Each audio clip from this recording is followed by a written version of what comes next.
करुणया हरन्ति नृणाम् अभङ्गुरतनुत्विषां बलयिता शतैर्विद्युतां कलिन्दगिरिनन्दिनी तटसुरद्रुमालम्बिनी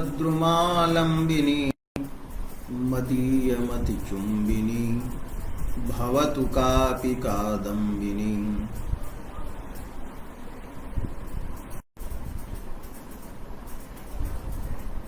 रसगंगाधरे उत्तमोत्तम काव्यम विचार्यते।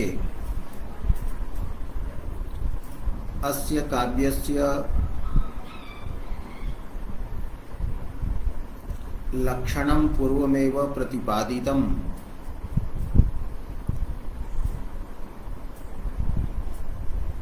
यस्मिन् काव्ये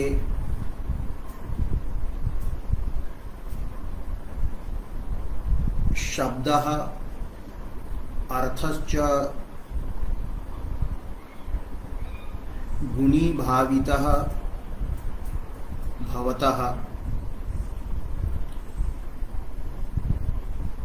एतादृशौ गुणीभावितात्मानौ शब्दार्थौ यत्र चमत्कारिणं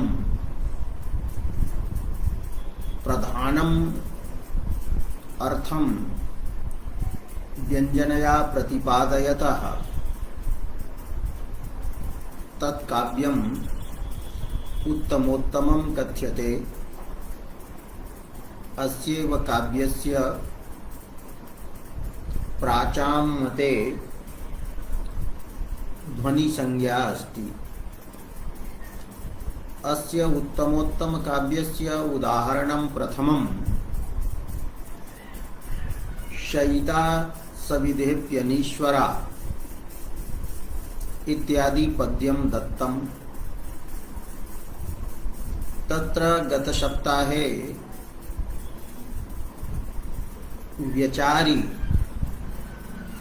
विचारः कृतः यत् रतिः एव प्रधानरूपेण तत्र व्यङ्ग्या अस्ति। नायिकायां त्रपा अपि व्यज्यते एवं च तादृशी चुम्बनेच्छा अपि व्यज्यते, किन्तु चुम्बनेच्छायाः त्रपायाश्च व्यङ्ग्यत्वेपि प्राधान्यं नास्ति। रतिरूपस्य व्यङ्ग्यस्य प्रधानता वर्तते। पुनः रसगंगाधरकारः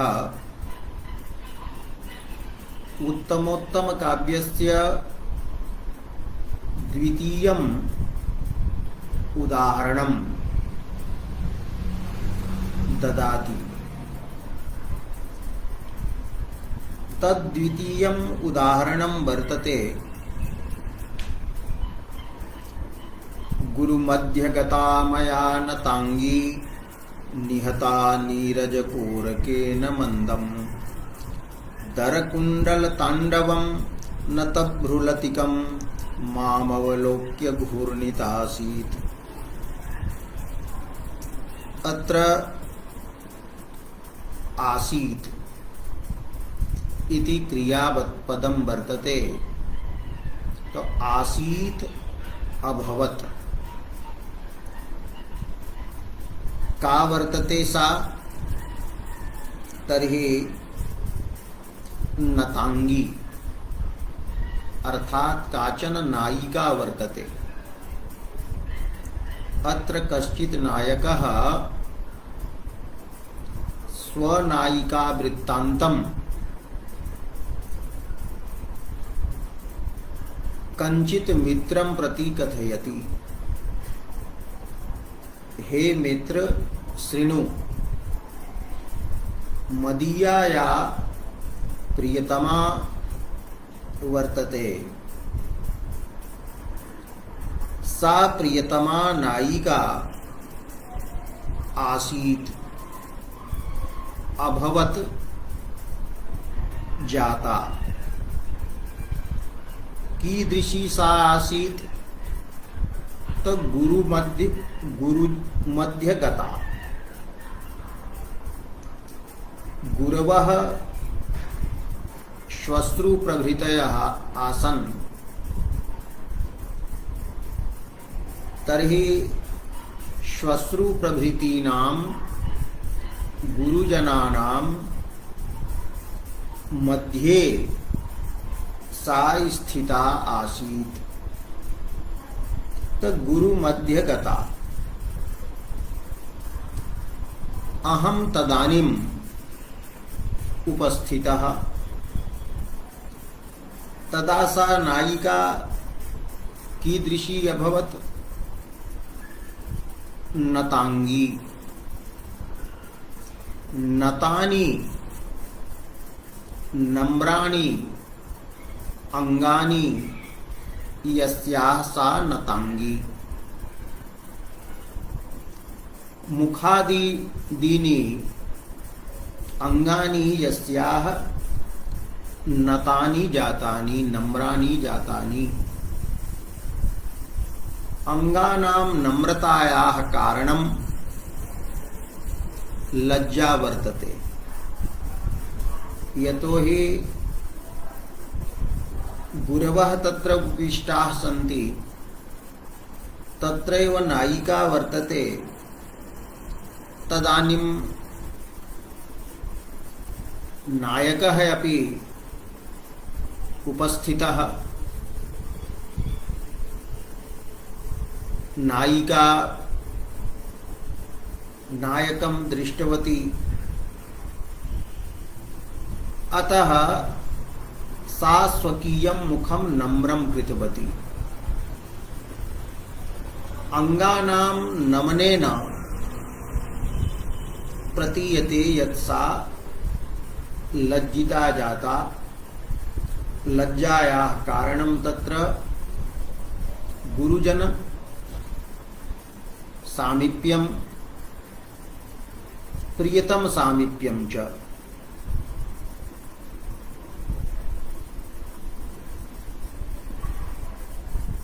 तो गुरु मध्य गता या नतांगी, सा नतांगी मया निहता।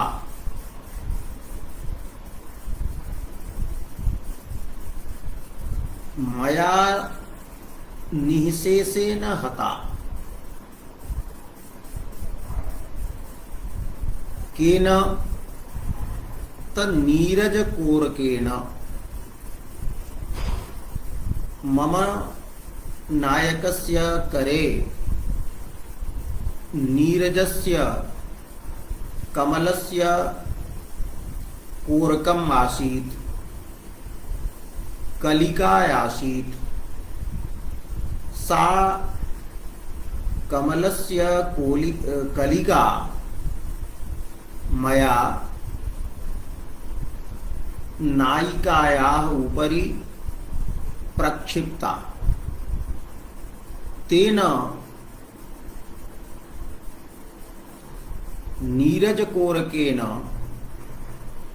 सा निःशेषेण आहता। पीडाम् अनुभूतवती। निःनने निःशेषतायाः प्रतिपादनेन नायिकायां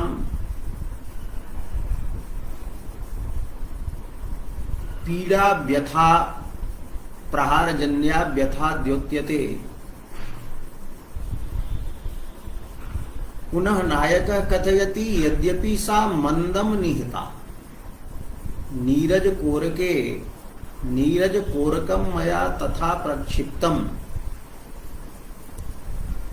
येन तत्र अधिकः वेगः न भवेत्, प्रियतमायाः कष्टं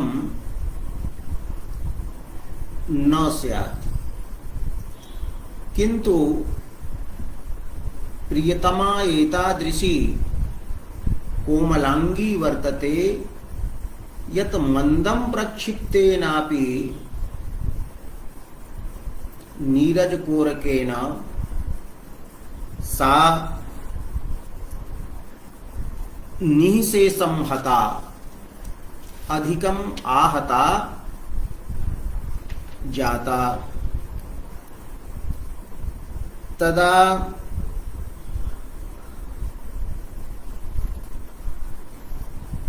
सा कीदृशी अभवत् तर्हि उच्यते सा घूर्णिता जाता, भ्रांता जाता। मन्ये पीडया व्यथया मनसः भ्रमणं जातम्।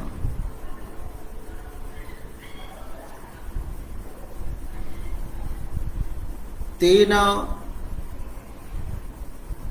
सा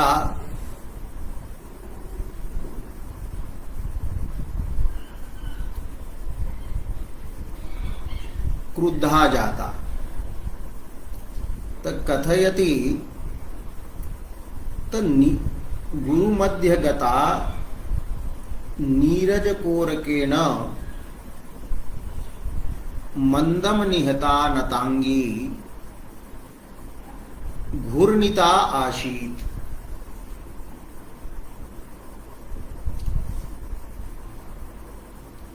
किं कृत्वा माम अवलोक्य कि अहमेव प्रक्षिप्तवान्, व्यथां कृतवान्, अथवा नीरजकोरकेण हननस्य स्थानं तत् न आसीत्, गुरुजन मध्ये सा आहता। अतः सा माम अवलोक्य घूर्णिता आसीत्। कथं तर्हि क्रिया विशेषणं दीयते दरकुंडल तांडवम। दरम ईशत कुंडलयोः कर्णाभूषण विशेषयोः तांडवम नृत्यं यस्मिन् वर्तते तत्तथा सा आसीत जाता। अर्थात स्वकीययोः कुंडलयोः तांडवं सहकारितवती, चालितवती, कुंडलौ चालितवती। ईशत् ईशत्वेन ज्ञाप्यते यत् शश्रु प्रभृतयः न जानीयुः। अतः कुंडल तांडवे दरत्वम् ईशत्वं प्रतिपादितम्। पुनश्च नतभ्रूलतिकम्, नता वर्तते भ्रूलतिका, लता सदृशी भ्रूः यस्मिन् तत् यथा स्यात् तथा सा घूर्णिता आसीत्। एवं अत्र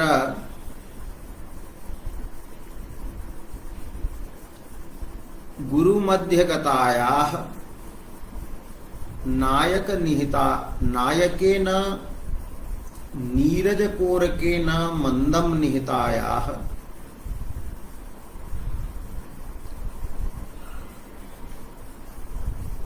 नायिकायाः नायकावलोकनपूर्वकं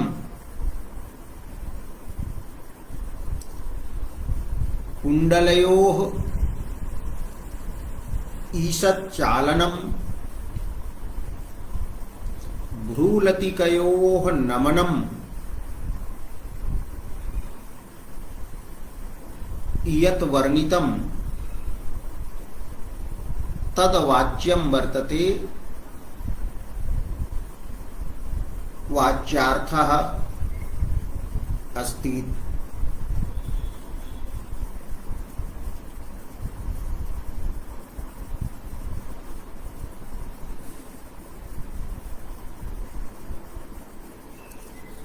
अत्र व्यङ्ग्यः अर्थः अस्ति अमर्षः। अमर्ष नामकः एकः व्यभिचारी भावो वर्तते, यः कोपः इत्यपि वक्तुं शक्यते, क्रोधः इत्यपि वक्तुं शक्यते, किन्तु साहित्यशास्त्रे अमर्षस्य क्रोधात् भेदः अस्ति। क्रोधः रौद्ररसस्य स्थायी भावो वर्तते, अमर्षः व्यभिचारी भावः अस्ति।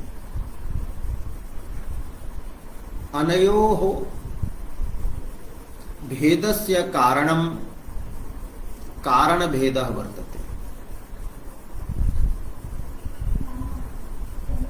स्वल्पापराधेन जायमाना या चित्तवृत्तिः वर्तते सा अमर्षः उच्यते, किन्तु महापराधेन जायमाना तीक्ष्णताख्या चित्तवृत्तिः क्रोधः उच्यते। यथा गुरोः वधेन पितुः वधेन यदि कस्मिंश्चित् काचित् चित्तवृत्तिः वीरे जायते, सा चित्तवृत्ति क्रोधः अस्ति, यतो हि गुरुवधः महापराधः वर्तते। किन्तु कश्चित् किमपि अपशब्दम् उक्तवान् अथवा किमपि स्पृष्टवान्, अल्पं परिहासवशेन केनचित् ताडितवान्, तदा यदा या चित्तवृत्तिः उदेति तो स्वल्पापराधजन्यत्वात् सा अमर्षः उच्यते। अत्र नीरजकोरकेण नायिकायाः हननं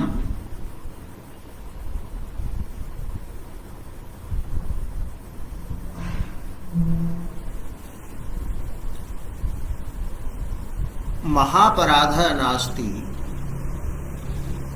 अतः अनेन अमर्ष नामकः भावः प्रधान रूपेण व्यज्यते। किन्तु अत्र पंडितराजः अन्यम् अपि वस्तुरूपं व्यङ्ग्यं प्रतिपादयति। अत्र उक्तं नायिका घूर्णिता आसीत्, तो घूर्णनम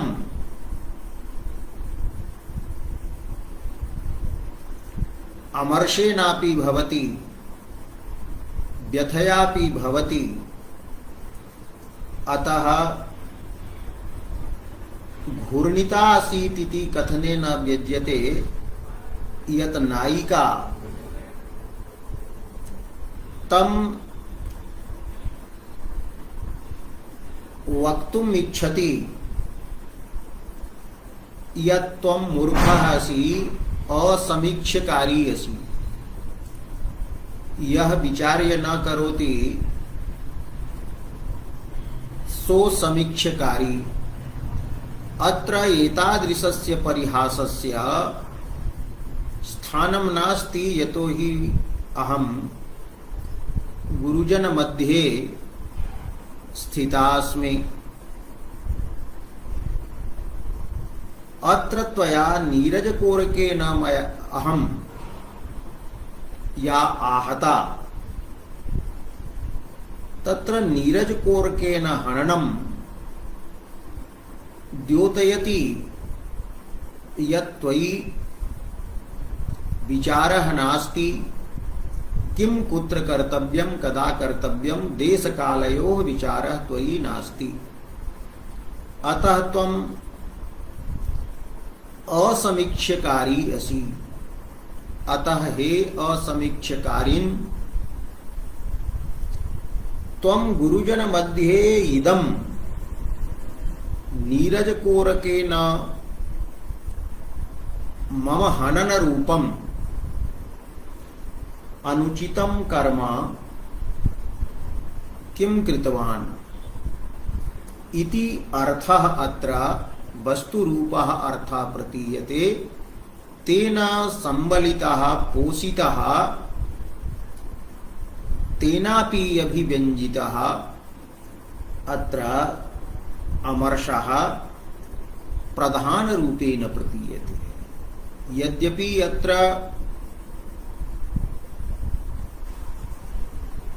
मध्ये वस्तुरूपम् अपि व्यङ्ग्यं वर्तते, किन्तु तत्र सहृदयानां चर्वणायाः मुख्य विषयता नास्ति। मुख्या आस्वाद विषयता तत्र नास्ति। चर्वणायाः मुख्य विषयता वस्तुतः अमर्षः वर्तते। नायिका निष्ठः यः अमर्षाख्यः चित्तवृत्ति विशेषः स एव प्राधान्येन सहृदयैः आस्वाद्यते। अतः चर्वणायाः विश्रान्तेः स्थानं चर्वणायाः मुख्यः विषयः अमर्षः अस्ति। स एव अमर्षः अत्र प्राधान्येन प्रतीयते। अमर्षः व्यभिचारी भावः अस्ति। तो यत्र व्यभिचारी भावः प्राधान्येन प्रतीयते तत्र भावध्वनिः भवति। अतएव काव्य प्रकाशे उक्तम देवादि विषया रतिः प्राधान्येन व्यञ्जितः व्यभिचारी च भावः प्रोक्तः। रतिर्देवादि विषया व्यभिचारी तथान्जितः भावः प्रोक्तः। अतः अत्र भावध्वनिः अमर्ष नामक भावध्वनिः अस्ति। अत्र शब्दः अर्थश्च गुणः वर्तते, गुणीकृतः वर्तते। अमर्षः एव प्राधान्येन व्यज्यते। अत्रत्या पंक्तिः अस्ति अत्र अत्र गुरुमध्यगता मया नतांगी इति पद्ये घूर्णिता आसीत् इति अनेन शब्देन अनेन कथनेन असमीक्षकारिन् हे अविचार्यकारीन्, यह विचार्य न किमपि करोति, देश कालो न विचारयति, स तथा विधा हे असमीक्षकारीन्, इदं नीरजकोरकेण गुरुजन मध्ये स्थितायाः मम हनन रूपम इदं कर्म अनुचितं कर्म किं कृतवानसि किम अकरोः इति यः अर्थः त इत्यर्थ संबलितः इति यः वर्तते अर्थः तेन संबलितः विशिष्टः अनेन व्यंग्यार्थेन वस्तुरूपेण परिपोषितः चर्वणा विश्रांति धामत्वात्, चर्वणायाः आस्वादस्य विश्रांतेः धामत्वात् विषयत्वात् प्राधान्येन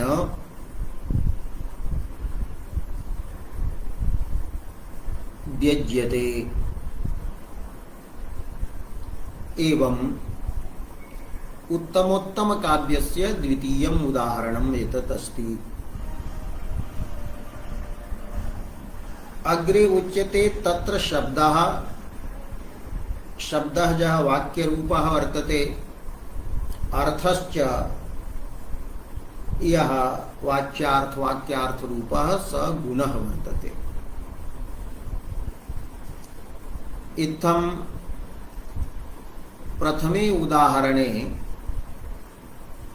रसरूपः व्यङ्ग्यार्थः प्राधान्येन अस्ति,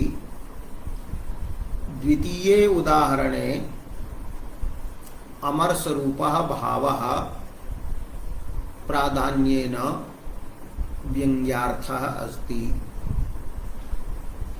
शब्दार्थयोः गुणत्वम् उभयत्र समानं वर्तते। पुनः उदाहरणं दीयते,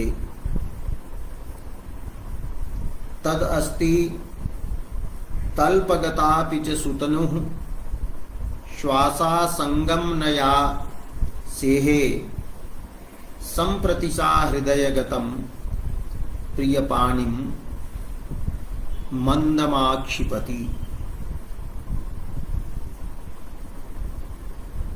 अत्र पूर्वं केवलः वाक्यार्थः विचार्यते, तर्हि अस्ति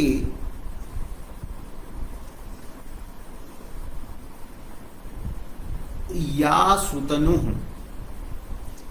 न सेहे। काचन नायिका वर्तते, सा नायिका सुतनुः अस्ति, सुंदरी वर्तते, शोभना तनुः शरीरम यस्याः सा या सुतनुः न सेहे न सोढवती। शहमर्शने सहते इति रूपं भवति, सेहे इति लिट् लकारे रूपं वर्तते। आत्मने पदम् अस्ति, तस्सेहे सहनं कृतवती, न सेहे न सहनं कृतवती। का तसुतनुः। कीदृशी सुतनुः? तल्पगता। तल्प शब्दस्य अर्थः शयनं, पर्यङ्कः, तल्पं गतायपि। स्वप्रियतमस्य तल्पं गता, पर्यङ्कं प्राप्तापि, पर्यङ्के स्थितापि। या सुतनुः न सोढवती किं न सोढवती श्वासासंगम प्रियतमस्य यह वर्तते श्वासः श्वासवातः तस्य आसंगम ईषदपि संपर्कम न सेहे सोढवती। ऐसा एतादृशी नायिका वर्तते या प्रियतमस्य पर्यङ्के स्थिता अस्ति किन्तु प्रियतमस्य श्वासस्यापि संपर्कं सा न सहते स्म। आसंगम संगः संपर्कः संबंधः आंग इति वर्तते ईषदर्थे। आंग इति ङित आकारः यः अस्ति स ईषदर्थेपि भवति। ईषत् किंचित् अपि भवति। यथा ईषत् उष्णं जलं देहि तर्हि उच्यते आ उष्णम ओष्णम जलं देहि इति। तथैव अत्र आंग ईषदर्थे वर्तते तर्हि तात्पर्यं भवति एतादृशी इयं सुतनुः नायिका समधिक लज्जावती वर्तते मुग्धा वर्तते। तो समधिक लज्जावती अस्ति या तल्पे स्थिता तु भवति किन्तु प्रियतमस्य श्वासस्यापि संपर्कम ईषदपि संपर्कम न सहते। श्वासस्य ईषत् संपर्केणापि सा लज्जिता भीता वा भवति। तल्पगतापि च सुतनुः या सुतनुः श्वासासंगम न सेहे सा एव सुतनुः। एकः कालः आयातः सम्प्रति सा एव सुतनुः सम्प्रति यस्मिन् समये हृदयगतं प्रियपानिं मन्दम् आक्षिपति। किन्तु एतादृशः स कालः आगतः यस्मिन् काले सा सुतनुः किं करोति? प्रियतमः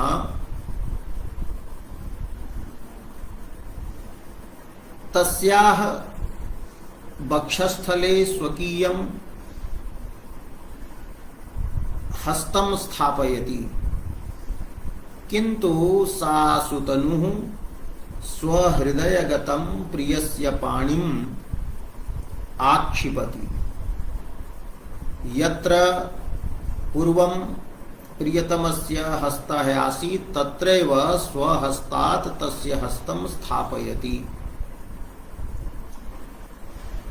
मंदम आक्षिपति। पूर्वं तु श्वास संपर्कम् अपि न सा सोढवती। इदानीं तु बहु साहसं सा कृतवती कि प्रियतमः तस्याः हृदये पाणिं स्थापितवान् किन्तु सा एतस्मिन् समये सुतनुः मंद मंदम प्रियस्य पाणिम् आक्षिपति। प्रियेण यस्मात् स्थानात् स्वहस्तम् उत्थाप्य वक्षस्थले हस्तः स्थापितः तस्मिन्नेव स्थाने नायिका प्रियतमस्य हस्तं प्रापयति। इत्थं वर्ण्यमानायाः नायिकायाः द्विधा स्थिति वर्णिता। एकः स कालः आसीत् यत्र सा प्रियतमस्य श्वासस्यापि संपर्कं न सहते स्म, किन्तु इदानीं स कालः आगतः सम्प्रति। स कालः अस्ति यत्र स्ववक्षस्थले स्थितं प्रियपाणिं सा मंदम आक्षिपति।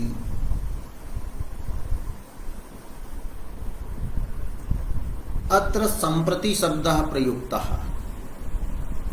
तर्हि कस्मिन् काले इति यत्र जिज्ञासा भवति कि कदा सा श्वासस्य संपर्कं न सेहे, कदा सा प्रिय हृदयगतं प्रियपाणिं दूरम् आक्षिपति इति जिज्ञासा भवति। कः प्रसंगः? तत् प्रसंगः यत्र न ज्ञायते। अतः पूर्वं प्रसंगः प्रकरणं यदस्ति तत् निरूप्यते रसगंगाधरे। पंक्ति वर्तते इदं च पद्यं मन्निर्मित प्रबंधगतत्वेन पूर्वशाकांक्षम् इति दिङ्मात्रेण व्याख्यायते। इदं यत् पद्यं वर्तते तत् मन्निर्मित प्रबंधगतत्वेन मया पंडितराजेन निर्मितः यः वर्तते एकः प्रबन्धः। अत्र प्रबन्ध शब्देन भामिनी विलास नामकः ग्रन्थः विवक्षितः अस्ति। पंडितराजः वदति यत् इदं पद्यं मम भामिनी विलास नामके प्रबंधे वर्तते, ग्रंथे वर्तते। अतः एतत् पद्यं पूर्वपद्येन साकांक्षम् अस्ति। कि पूर्वं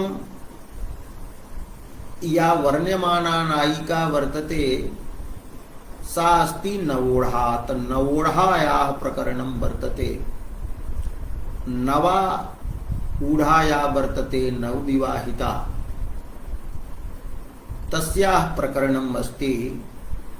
तर्हि इदं च पद्यं मन्निर्मित प्रबन्धगतत्वेन पूर्वसाकांक्षम्, पूर्वेण नवोढा प्रकरणेन साकांक्षं वर्तते। अतः उच्यते दिङ्मात्रेण संक्षेपतः यत्र व्याख्यायते, व्याख्या क्रियते। एवं प्रकरणं संयोज्य अस्य पद्यस्य व्याख्या स्वयमेव ग्रंथकृता विधीयते। तया नववधूः, तया इति पदम यत् पद्ये वर्तते तस्य अर्थ लिख्यते नववधूः।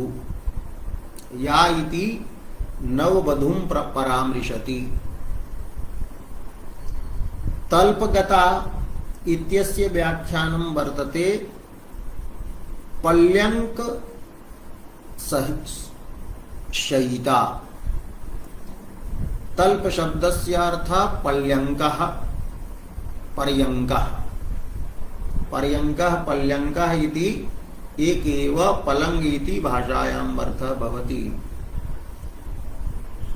परि इति यः वर्तते तस्य यः रेफः तस्य लकारः भवति। यदा अंक शब्दः अग्रे भवति तो विकल्पेन लकारः।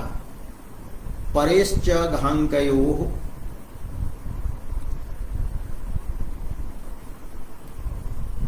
परेः परिशब्दस्य यः रेफः तस्य घ शब्दे परे अंक शब्दे परे च वैकल्पिकः लकारः भवति तेन परिघः पलिघः पर्यङ्कः पल्यङ्कश्च भवति। तब पल्यंक सहिता मने पर्यंके सहिता या नववधू श्वासस्य आसंग मात्रेणापि श्वासस्य ईषत् संबंध मात्रेणापि मूले अस्ति पद्ये न सेहे तश्वासस्य आसंगस्य असहनं किं वर्तते तस्य भावार्थ लिख्यते संकुचदंगलतिका अभूत। नायिकायाः अंगानि श्वास मात्रस्य ईषत् संबंधेन संकुचितानि भवन्ति स्म।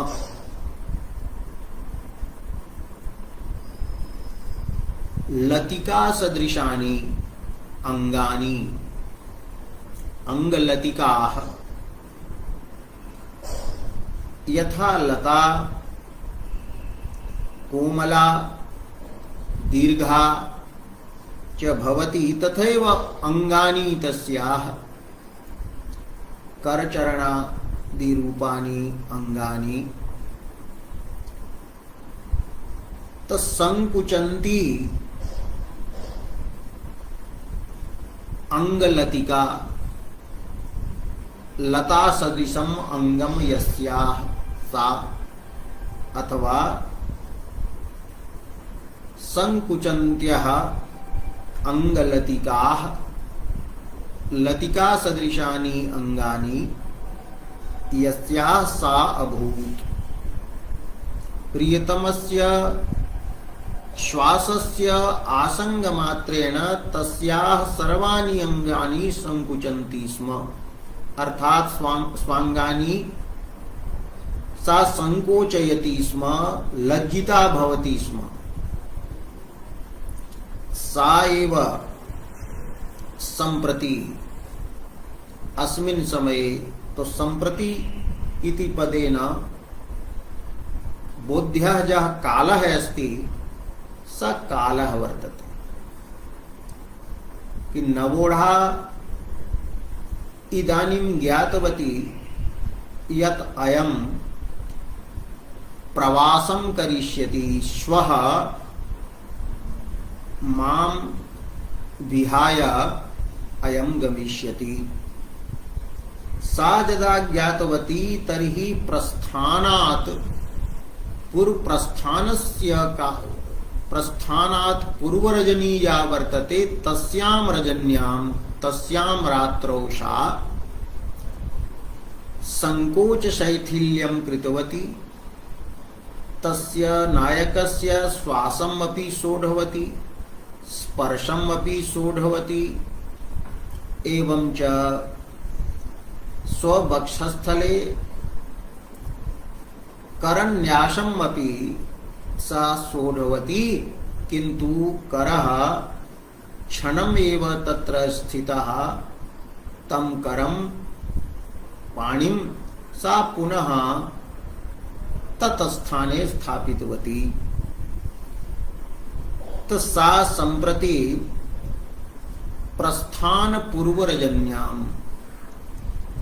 प्रस्थानात् पूर्वाजा वर्तते रजनी तस्यां रजन्यां प्रवत्स्यत् पतिका सा नायिका प्रवत्स्यत् पतिका जाता प्रवत्स्यन् वर्तते पतिः यस्याः सा यस्याः पतिः इदानीं तु प्रवासं न गतः किन्तु गमिष्यति। अतः प्रवत्स्यत् पतिका या वर्तते सा नायिका सा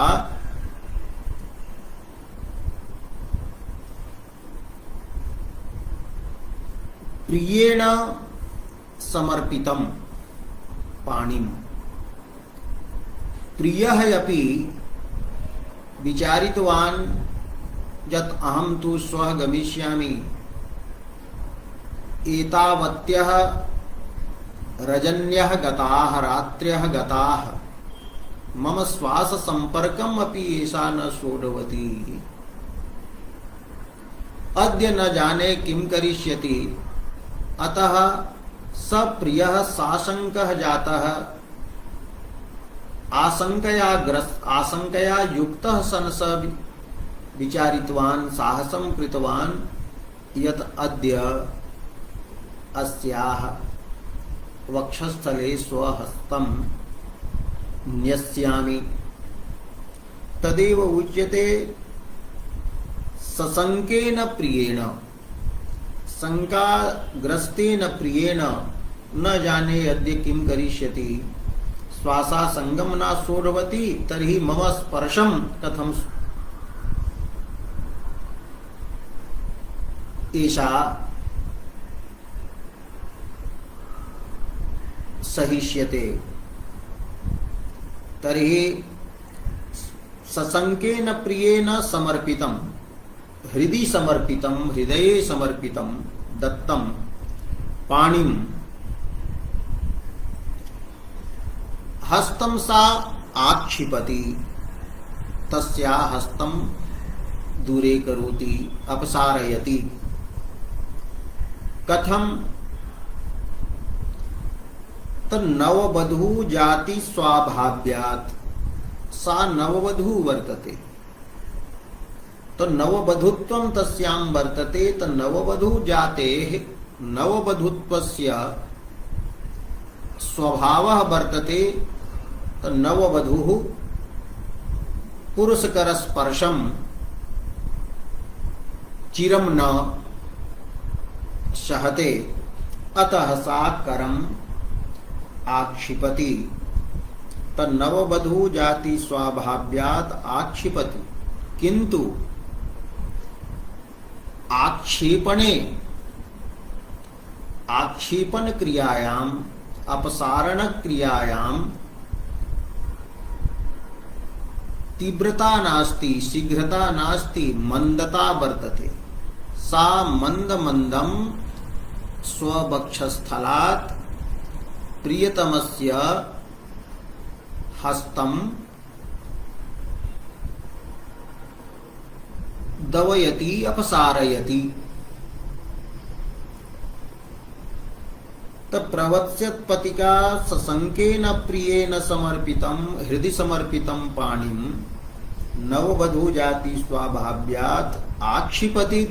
आक्षेपं तु करोति, परंतु मंदम, आक्षेपणे मंदता वर्तते। यदि आक्षेपणे मंदता न स्यात्, झटिति एव प्रक्षिपेत्, तदा नायिकायां रतेः अभावः द्योतितः स्यात्, अभिव्यक्तः स्यात्। तो मंदत्वेन, आक्षेपणे मंदत्वेन सूच्यते यत् नायिकायां तु रतिः अस्ति, नायकं प्रति रतिः अस्ति। अतएव आक्षेपणे मंदता, आक्षेपणे मंदता या वर्तते सा रतेः कार्यम् अस्ति, तो कार्यम् अनुभावः भवति। तो आक्षेपणगत मंदता रूपेण अनुभावेन नायिकायां रतिः अत्र ध्वन्यते। परंतु मंदम, पुनः अग्रे उच्यते अत्र शनैः स्वस्थापन प्रापणात्मना मंदाक्षेपेन। मंदाक्षेपः कः अस्ति? शनैः स्वस्थापन प्रापणम्। पूर्वं यत्र नायकस्य हस्तः आसीत्, तस्मिन्नेव स्थाने स्वहृदयात् हस्तस्य स्थापनम आक्षेप वर्तते और स्वस्थान स्थापनम स्वस्थान प्रापणम हस्तस्य जह देशः पूर्वं यत् स्थानं पूर्वं आसीत् तत्रैव नायिकाया स्वकरेण प्रापणम आक्षेपः अस्ति। तत्र स्वस्थान प्रापणे शनैस्त्वं वर्तते, शनैः प्रापयति, शनैः स्वस्थान प्रापणं वर्तते। आत्मा स्वरूपम यस्य तेन मंदाक्षेपेन रत्याख्यः स्थायी भावः अत्र व्यज्यते।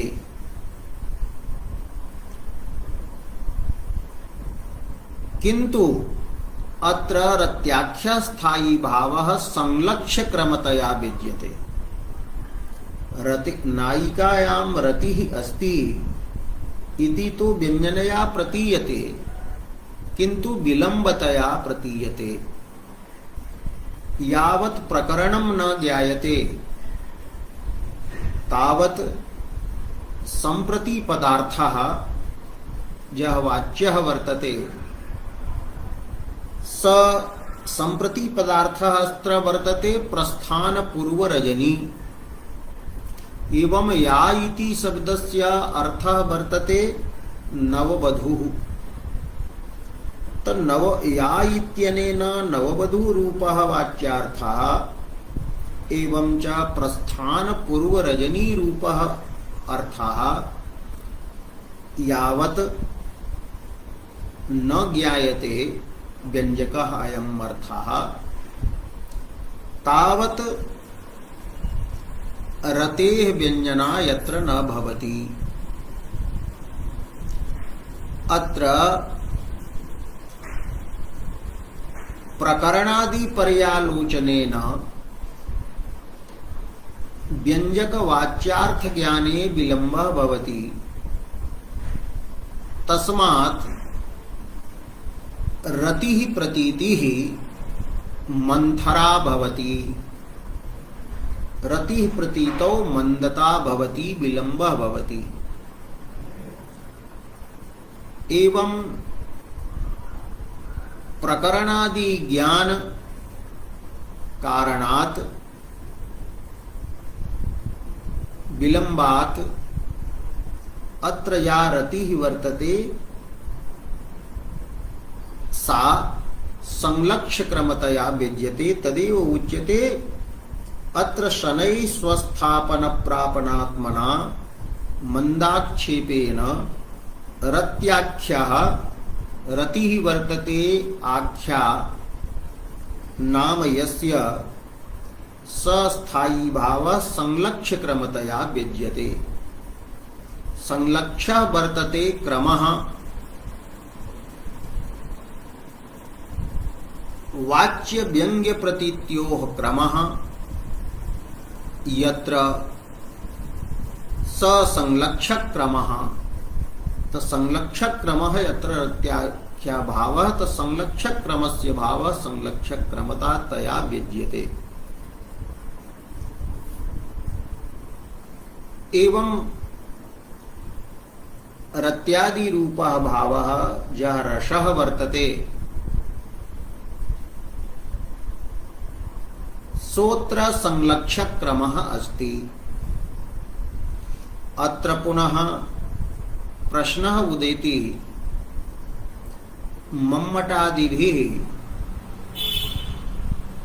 रसस्य अलक्षक क्रमता एव प्रतिपादिता वर्तते। तर्हि अत्र श्रृंगारस्य रतिरूपस्य भावस्य संलक्षक क्रमत्वं यत् प्रतिपादितं तत्तु पूर्वतन तत्तु प्राक्तन मम्मटादि मत विरुद्धम अस्ति।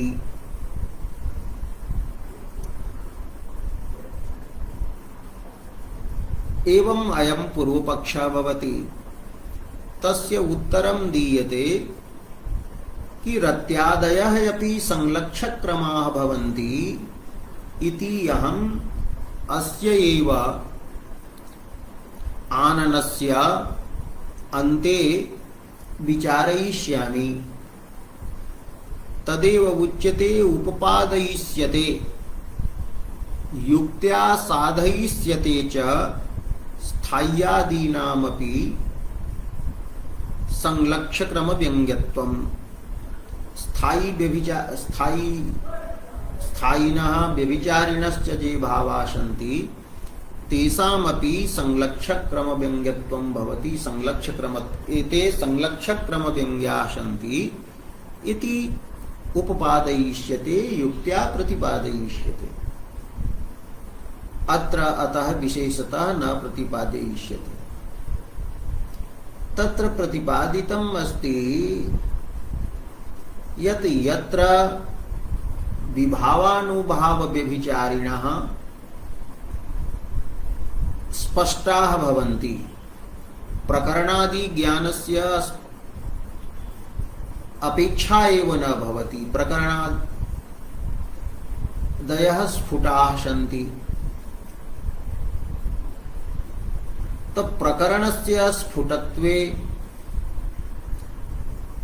विभावादयः यदा प्रतीयन्ते और पुनः झटिति रतिः प्रतीयते तदा तत्र रत्यादि भावस्य